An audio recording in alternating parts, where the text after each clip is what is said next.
And welcome back, and we're moving into our first segment for the morning, and then again a very important topic: comprehensive national transport master plan. Now, in with us is Ishmael Quiroz, who is of course the executive director, Economic Development Council, and Lennox Bradley. Lennox Bradley is the chief engineer of the Ministry of Works. Guys, good morning. It's so nice to have you in. Thank you very much. Thank you for having us. And so, comprehensive national transport master plan. I'll tell you what, the first time I heard about it, I was like, my goodness, are we going back to when things used to be very good, driving on the roads, driving on the highways, byways, bus situation, taxi situation, or is there something even better for us to expect? Because at this particular point, we know what we're going through. Let's talk about the master plan.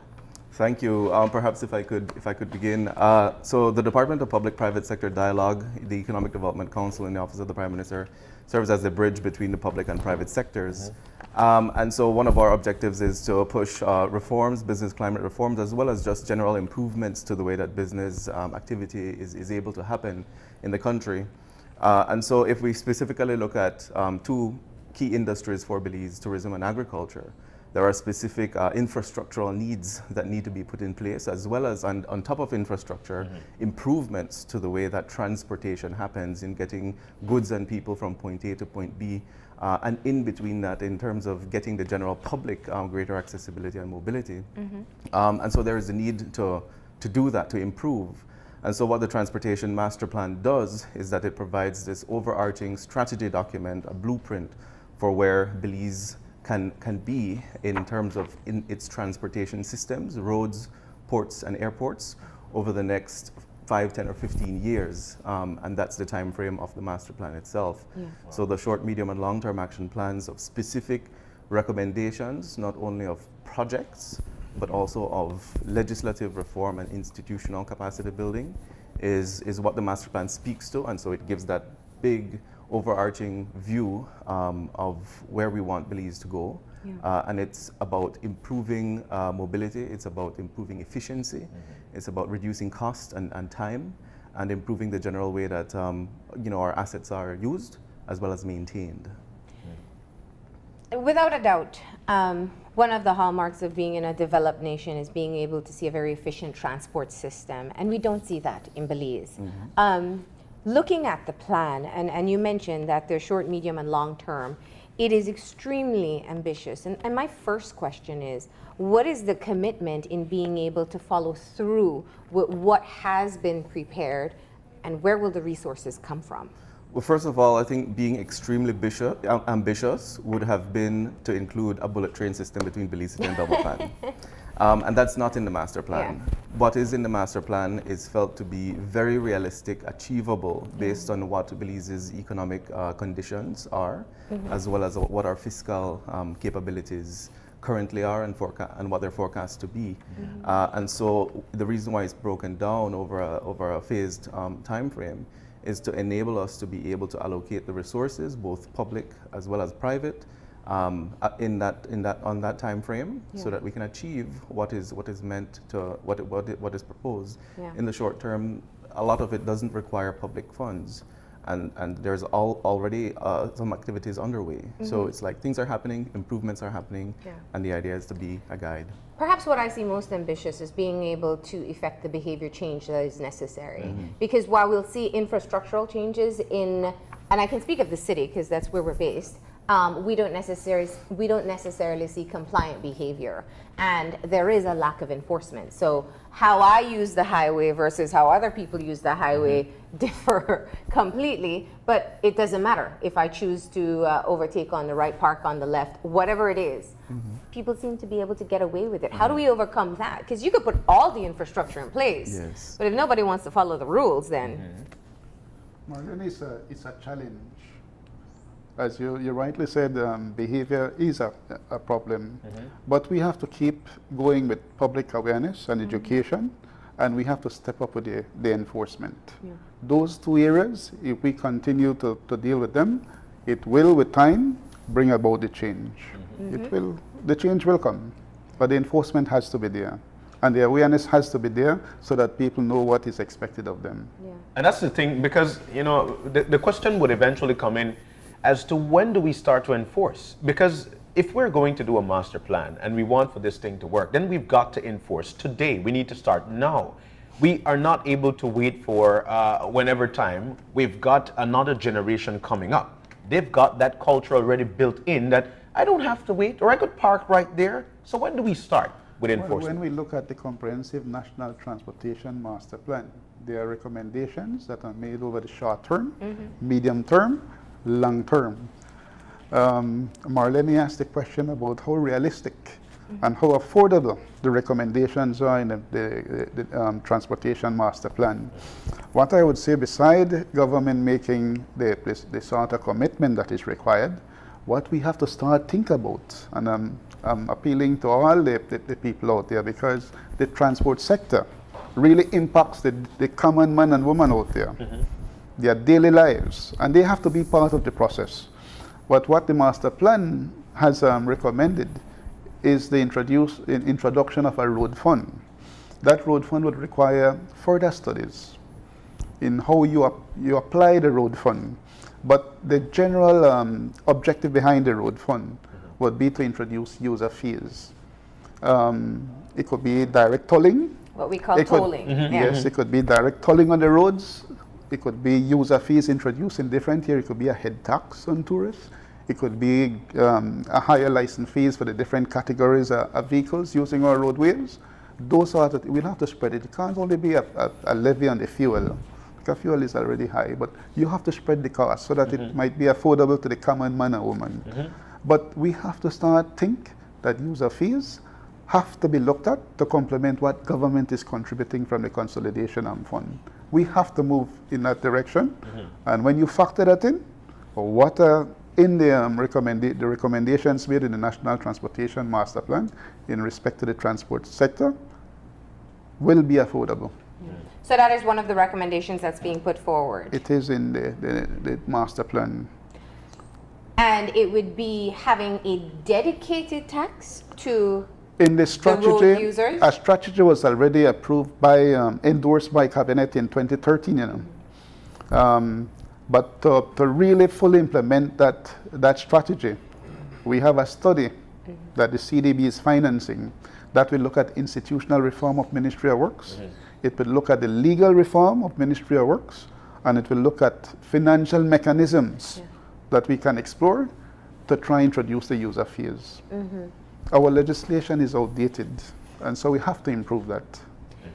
Now, let's understand a bit of the background. What went into preparing this plan? Or was it just a group of persons sitting around and setting goals as to what we want to achieve? Did we look at other countries that perhaps share the same natural issues that we do, being below sea level, being threatened by hurricanes, heat, dry, all these factors? So right at the outset, what preempted the need, apart from the private sector requesting improvements in the transport system, but what also preempted the need and what the Transportation Master Plan reflects is the government's Growth and Sustainable Development Strategy, GSDS, which speaks specifically on infrastructure, the need to improve quality, the need to improve standards, the need to have redundancies, the need to be climate resilient, and to improve accessibility and mobility in general.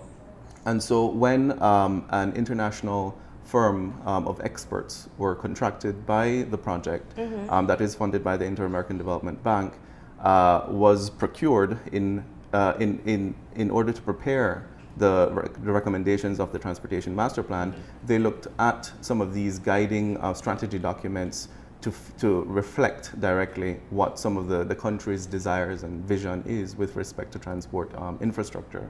And so the firm was on the ground for about a total of 16 months, beginning in November 2016 and concluding in April of 2018, this year. And so they have a wealth of experience. They're global. They have global reach. They're a French firm that is expert at transport planning, and their partner in the consortium that they formed was a Mexican firm, also an expert in urban planning and mobility. And so what happened was a lot of data gathering to look at what existed already. And this is one of the tremendous features of the master plan, that for the very first time we have a consolidated body of knowledge on the transport sector in Belize. Because whereas information studies that had been done previously were fragmented, not synchronized, not in the same format, what the master plan does, it brings all of that together. And so the data analysis, data gathering, and then analysis, the economic and environmental, social modeling that was done, looking at forecasts for tourism and agriculture, for example, were all done and represented different filters into identifying the evaluation and ranking of some of the projects and recommendations.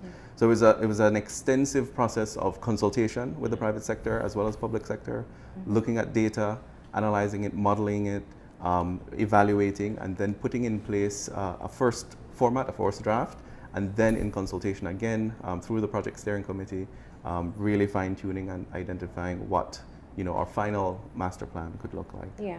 We did look at our neighboring countries in this plan. Some existing data occurred, like for example, axle loads. We are seeing more heavier vehicles using our roadways. And we had to look at Mexico, we had to look at Guatemala and other Central American countries. If there's cross-border traffic, we have to tie into the Pan American Highway. So we have to try. I am certain that you all have heard that at the border point sometimes you have to be changing vehicles and these things. Our road system is designed for a lower axle load than Mexico and Guatemala. And what the master plan has done, look at previous studies that we have done. Because we have done a study in 2013 looking at axle loads in Central America, Mexico, Guatemala, and trying to see how we could come up to that. Now the recommendations have been made. You increase from 8.15 tons to 9 tons now to try have that, to reduce the challenges then. We might still not be up to Mexico's, because Mexico sometimes, some of the roadways in Mexico is up to 12. Guatemala might have 10. But looking at the affordability aspect, the economics of it, we have increased from 8.15 to 9 in the new projects that we are implementing in the short term. Longer vehicles, as what the Transportation Master Plan is recommending, that as well we are looking at. But we have not moved to legislate it yet. That's the next point, legislation. If I could just add, and one of the reasons why this is very important, why it's important for us to increase our standards, is so that then we can ensure the longevity of our roads.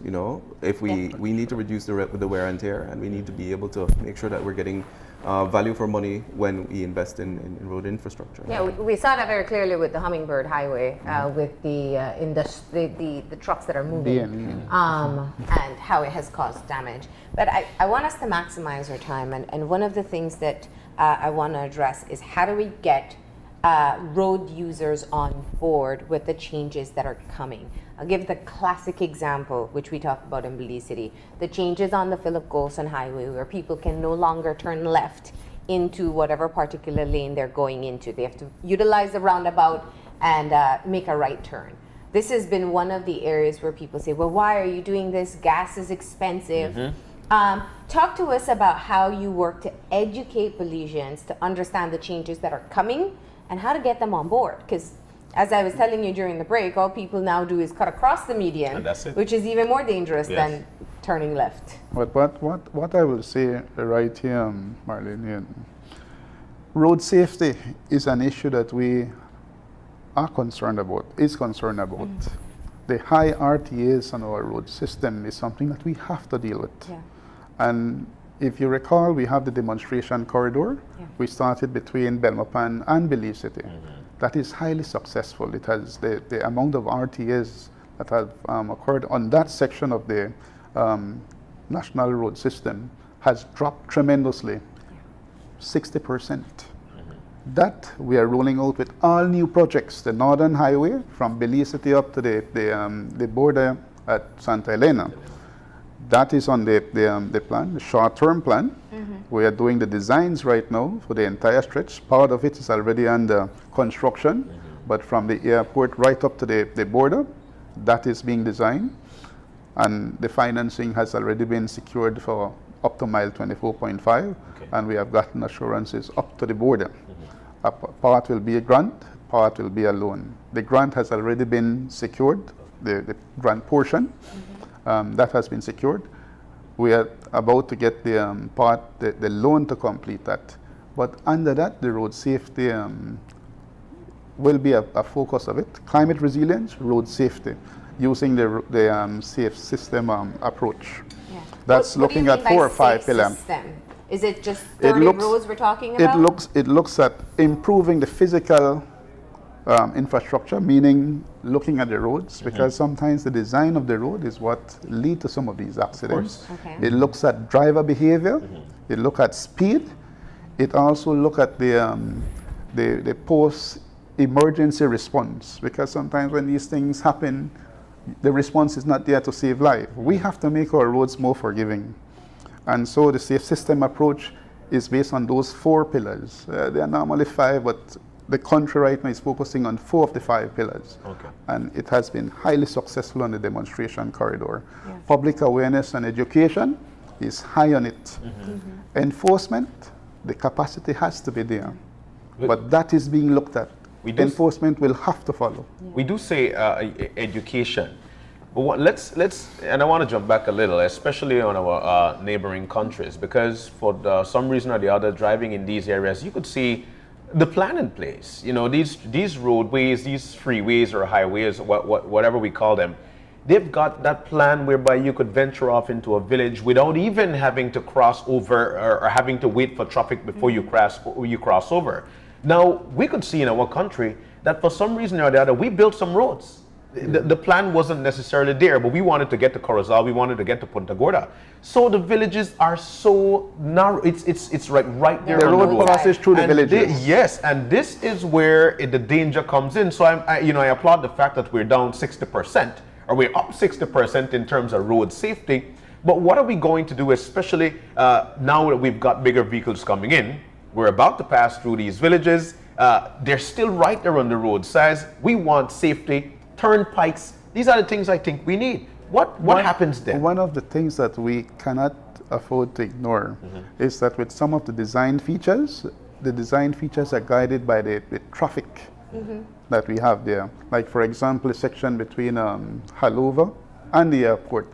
One would imagine that a boulevard would have been preferred. It's safer, but the traffic volume is not there to justify building a boulevard at this point. And when you're looking at a 20-year design life, because most of our road system are designed for a 20-year life, we have not collected enough statistical information over the years to really design roads for a 40-year life. We might have to rethink, because we are also looking at PPP, public-private partnership. That is not a 20-year thing. That's a 40-year, sometimes 50-year. Because we are a developing country, we have to see how we could pay back. This is where user fees, tolling, all these things will have to be looked at. Belize has just finished its first draft of the PPP policy. But I'm certain that they will be coming to the public. Communication, what you are asking, is because of the lack of communication between the public and private sector. The Office of the Prime Minister, Mr. Quiroz, is one of the focal point there, is to try help mitigate that, to improve that. The Economic Development Council is part of this. And so how do we build in that component? How do we ensure that people understand you can't turn left because when we are evacuating from this city, you don't want to cause a bottleneck? Yes. It's going to be serious education that's going to be necessary, coupled with the improved quality, the improved signage, the improved line markings, and making sure that it's maintained. Yeah. So all of that needs to come together, and we need to really emphasize to the public that improved behavior needs to happen. Yeah. On the point of changes in the way that, for example, villages and towns grow and develop, this is one of the reasons why the master plan is important, because this is a reference document for a spectrum of people to refer to. And this is one of the reasons why we've emphasized through our communication strategy in completing the master plan, the need for public awareness that a master plan exists. It is publicly available and accessible on the edc.gov.bz website, and it's meant to be this reference guide that will could guide villages in terms of how they plan, how they develop, how they protect their citizens and residents in their space, right? If roads pass through them. And what do we do because while we're talking about the comprehensive national transportation master plan of Belize, we travel on water, we travel air, we travel land. Yes. We've been talking about land. What's the plan for air and water? For air, on the matter of air, there are international safety standards that we must come up to and meet in order to be able to comply with what the rest of the region is doing in the aviation sector. And so there is the need for some capacity building at the Department of Civil Aviation to be best able to guide our compliance as a country with these international obligations that we must meet. And that's serious because it affects our tourism industry, right? And so if something happens, it could really affect the way that the economy grows. Yeah. And so there is capacity building, there are different infrastructural projects that need to be undertaken. There is expansion of the international airport that is needed in order to be able to accommodate the doubling of overnight arrivals that's expected by 2035. And so we have to do some serious work in terms of securing investments, and in this case it's mostly private investment that needs to happen at the international airport. But on the point of domestic aerodromes, there's also serious upgrades that are needed in some cases. We know that the Keycocker aerodrome is being upgraded as we speak. There's the need to incorporate greater efficiencies in the way that we move people via air within the country, as well as the need for some municipalities or some locations, key tourist destinations, to perhaps think about, let's really look at where we're landing planes. Like Placencia. Like Placencia, right? So some of the recommendations in the master plan are to relocate some of the domestic aerodromes for domestic travel, but using larger aircraft so that then you can be more efficient in terms of fuel consumption, in terms of transporting people. And that's going to take serious thinking. That those are longer term projects and initiatives and changes. But the amazing thing about the master plan is that the data is there, economic modeling is in it, and it's the beginnings of what is needed in order to make those types of decisions. And that's aviation. On ports and maritime, which includes water taxi. The master plan specifically speaks to regulations, improved regulations for water taxi transportation to protect the consuming public, tourists and locals when moving on water. And so that's one short-term action. There's the serious need to invest in improved ports handling as well, right? And I want to get to that, but going back to both the air transport and water transport, what are some of the inefficiencies that has been identified that you feel or that the plan is outlining can be remedied in the short term? So on the point of air transport, it's generally perceived that the international airport isn't handling the processing of arriving and departing passengers as quickly, as efficiently as it could. And what it would take is just infrastructural changes to the way that the systems work in processing people. And so that's one basic example of a key inefficiency in air transportation. So how fast you move through immigration and customs? Precisely, Okay. precisely. On ports or on the maritime sector, ports, we're one of the most expensive ports, Belize as a country, to export from. That severely affects the competitivity of the private sector, the producers of sugar, of grain, of even of the importers of the merchandise that we purchase, in retail.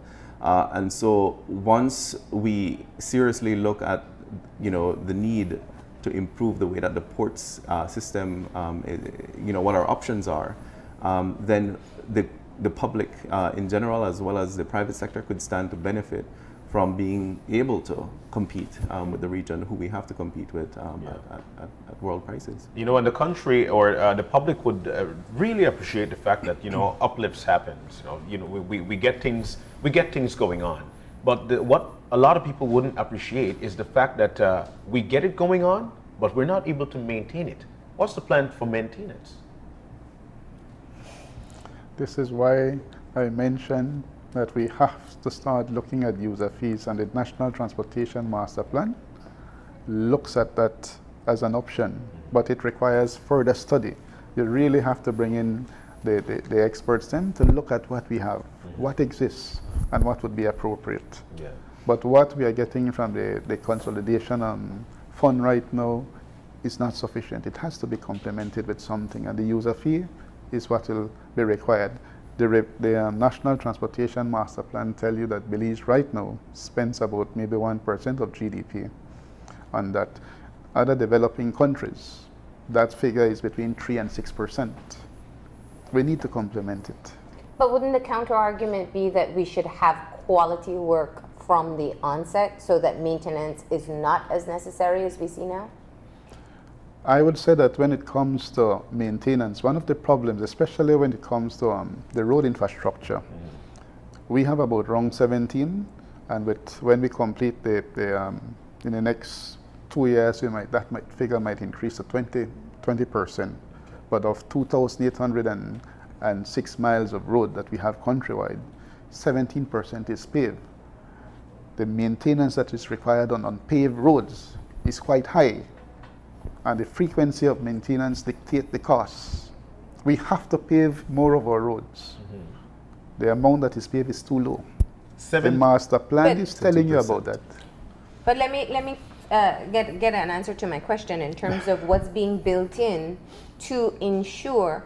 I mean, I don't have to understand anything about civil engineering to know if I drive on a road that's been recently built and it's not properly done, something is going wrong, somebody's not doing proper checks and balances, the right material isn't being used, or not enough studies were done. So I'm saying, as a part of your master plan, what is the accountability factor that if it's a grant, especially where you don't have to pay back, it's not wasted funds? If I could just comment here for Mr. Quiroz, probably put in his 2 cents.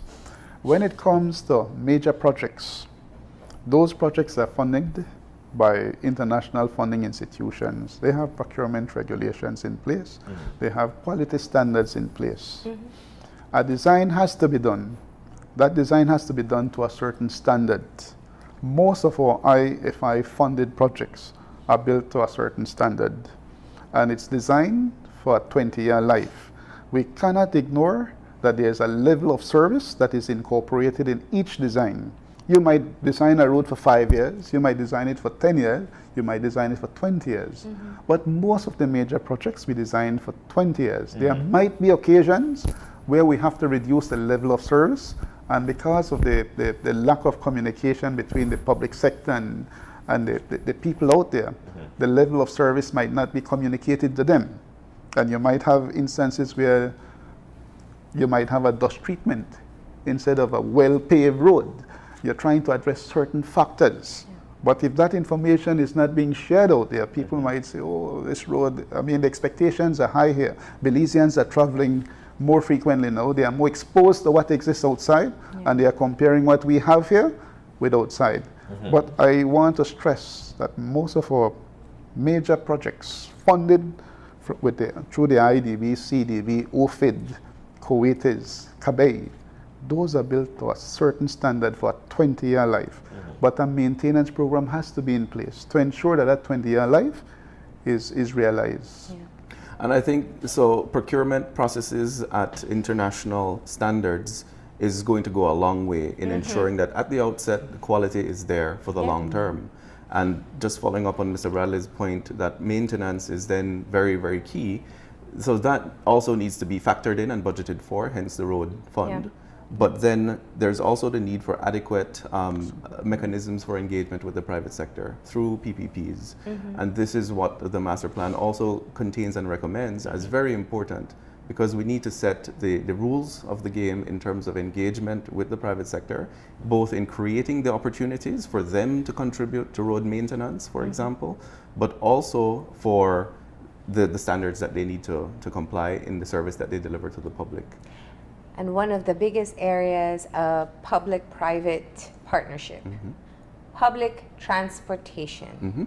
What do we have in the plan to be able to develop a public transportation that actually serves the public efficiently? I'm very pleased to say and to update that the section, the element of public transportation improvements is going to be one of the first outputs of the master plan in terms of in terms of accessing technical assistance for putting in place an assessment, a study to improve the quality, the safety, the accessibility, the reliability and availability of public transportation for the general public. So what is envisioned is in the very short term, in the next 1 to 2 years, a project will be underway to design the improved public transportation that is needed for Are the we country. talking inner city, or are we talking using the moving from one town to another? It'll be both. Okay. It'll be both. To begin with,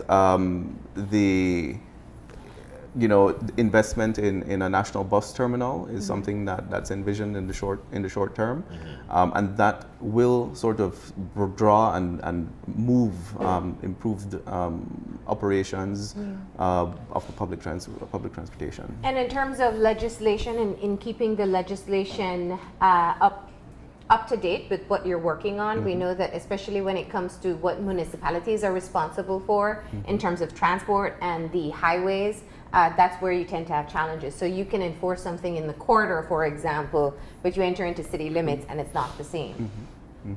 The Transportation Master Plan has an entire section on proposed legislative reform and updates.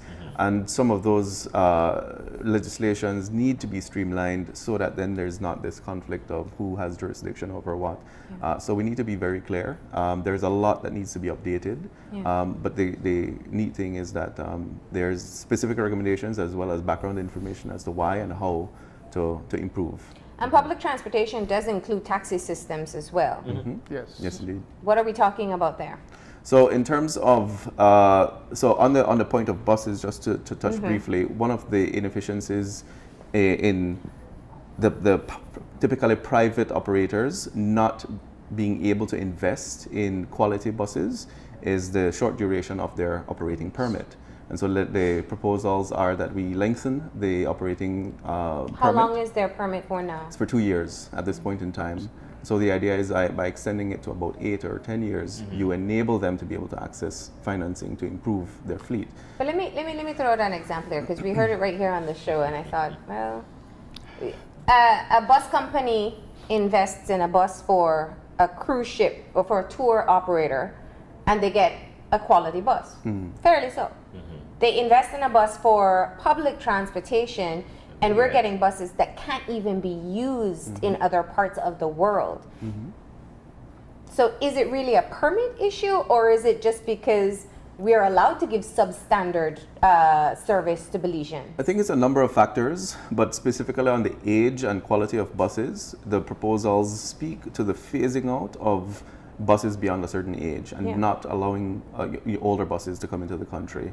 And so it's going to be a series of things that have to meet and link together in making sure that we have quality, assets in use on the roads. The master plan also speaks, because it's not only with buses, that's a problem.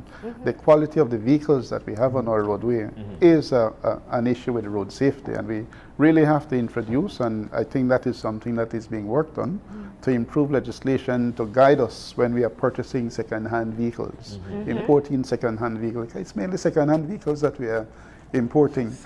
And then maybe they might have to look at the way how they charge duties and things on vehicles, because the newer models might The be more higher. efficient ones. Yes, pay a higher tax than the older models, and those things need to be revisited, because you have to look at emissions. Yeah. I mean, Seatbelt, if the improve- seatbelt works. Yes. seat belts, all those things. All your If it lights. has an airbag. But it's a work in progress. We Yeah. have a road safety unit. We have a National Road Safety Council in place, and these issues are currently being looked at. The master plan provides the framework. Yeah. These things have to be fleshed out. Of course, when it comes to being people friendly in terms of getting to a bus terminal, we speak about bus terminal, but at this particular point, especially for folks who have to catch public transportation and road to west, north, or south, when you get to a bus terminal, it's a big fight, literally, to get to a seat. When back then it never used to be like that. So what are we going to do to put in place? It's not for children, pregnant women, elderly. these people still have to fight to get a spot in the bus, and it brings forth miserableness transporting from point A to point B. Then we wonder why people have to be like that. But there's a fight. Because they want to get home. Yes, everybody wants to get home. It goes back to what the National Transportation Master Plan speaks to. Legislation has to be improved. Along with the legislation, we have to enforce. We have to enforce, but we have to create a climate that will be conducive for these things. Like what Mr. Quiroz mentioned, the permits have to be extended from 2 years to 8 to 10 years so that these operators can invest. You want better fleets, but government has to do its part as well. They have to have an improved atmosphere that is conducive for these things to happen. In terms of looking at the taxes and vehicles in general and how to improve the relationship between the municipalities and the central government in terms of the transport area, a national transport database is being recommended because we have to have one set of national transport data to plan and to try put these things in place. Ishmael, if you could just add to this particular response, because I think I hear what you're saying. The private sector wants to know their investment will have a return. So I will invest in a better bus. I think you should invest in a better bus because you're carrying lives. Yes. But if there's a longer term that I'll be functioning, a longer time I'll be allowed to work. But at the same time, there has to be some proper regulation because with or without an efficient, a top of the line bus, a comfortable bus, a safe bus, Yes. there are certain obligations as a service provider you should be Absolutely. keeping. And I'm wondering too if perhaps the regulations aren't stringent enough, if we're not using a proper ticketing system, if they're not leaving to time, if they're not overcrowding. And I know because Mr. Galvez has talked to us all the time about hotlines and reporting, but sometimes people won't report it because I might be the one standing at the door because this is the last bus and I need to get home. Yes, yes. So certainly the Ministry of Transport is in need of capacity building to have more boots on the ground, to actually conduct the enforcement of the regulations, and the regulations themselves need to be improved in terms of ensuring that people are complying, right? That the operators are complying. In addition to that, though, one of the most impactful features of the proposed project to do an improved public transportation system is a complete planning and rationalizing of the routes and the way that the system works, right?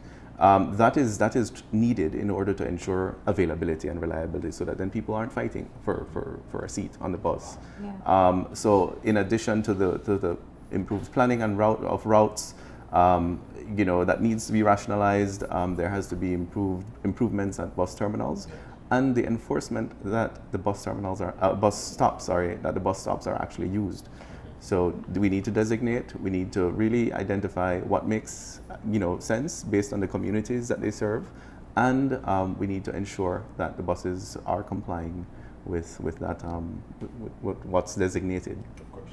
Under the Ministry of Transport, to try to address these same challenges, there is the recommendation to establish a transport planning unit for this very reason, to look at these issues because we know they exist. Yeah. Now, I think for viewers and even sitting here, the plans sound great. They sound that if we can get the money, if we can get the political will, if we can get the mobilization, if we can get the capacity, let's do it all, let's do it now. But how do we know this won't just be this wonderfully executed document that won't be used? Tomorrow, someone else comes in and says, well, instead of streamlining the roads in this particular way, we'll just go back to what we used to do. What is the commitment that we have in following through with the short-term plans and even the wider goal that is set out with the master plan? Yes. So on the short-term actions, as I mentioned previously, several projects, initiatives, improvements are already underway, including the centralized licensing data system for motor vehicles in the country. That's going to provide a lot of data with which to plan and with which to make decisions, right? Yeah. And it's that sort of improved data gathering and analysis, as well as improved systems all around, that will help to make sure that for the long term, the initiatives are possible, right? So for the short term, there are several activities already underway. One of my jobs will be to do a stock taking of what's already underway across the spectrum of transportation in the country, and to keep track of progress. But then also to really engage directly with the public and the private stakeholders to ensure that they have what it takes to be able to move on to the next step. So it's going to take project management to track, to monitor, to see to it that the short-term goals are adhered to and realized. For the longer term, one of the tremendous usefulnesses, for lack of a better word, of the master plan is that it's undertaken the analysis, the modeling, the forecasts based on realistic data to justify, the longer term investments and actions. And so anybody that comes afterwards, should be able to say, this has done a lot of the work already, let's use it, let's see. And things aren't set in stone. Things can change as funding is received. Different projects can be prioritized differently from what the master plan says. Yeah. But it's done a lot of the work, the groundwork, to enable continuity, right? And for all of it to happen. I would just say that it has started off with a bang, and for the Ministry of Works itself, this is a major milestone that we have achieved, because like what we had mentioned earlier, some information exists, but it's scattered around. In the transport sector, you have Ministry of Health involved, it's a main stakeholder. You have police department involved. You have the Ministry of Works, you have the Ministry of Transport. Sometimes we have agencies like PAHO involved. Yeah. So you have key stakeholders, and all have their bit of information. What this master plan has done, collated all that information and carried out additional surveys to complement what exists. So putting all that information together really provides a framework on which planning for the transport sector can occur. When it comes to the road subsector, we have started off with some of the recommendations there already. We have coastal highway that we have obtained grant. The design will be finished in the next 2-3 months. Okay. The Philip Golston that I mentioned earlier, design is underway. We have started a portion of it. We have the section between Belmopan to Benqueviejo. The design is completed. We have started the Roaring Creek Bridge. We have started section 2 up to Blackman Eddy.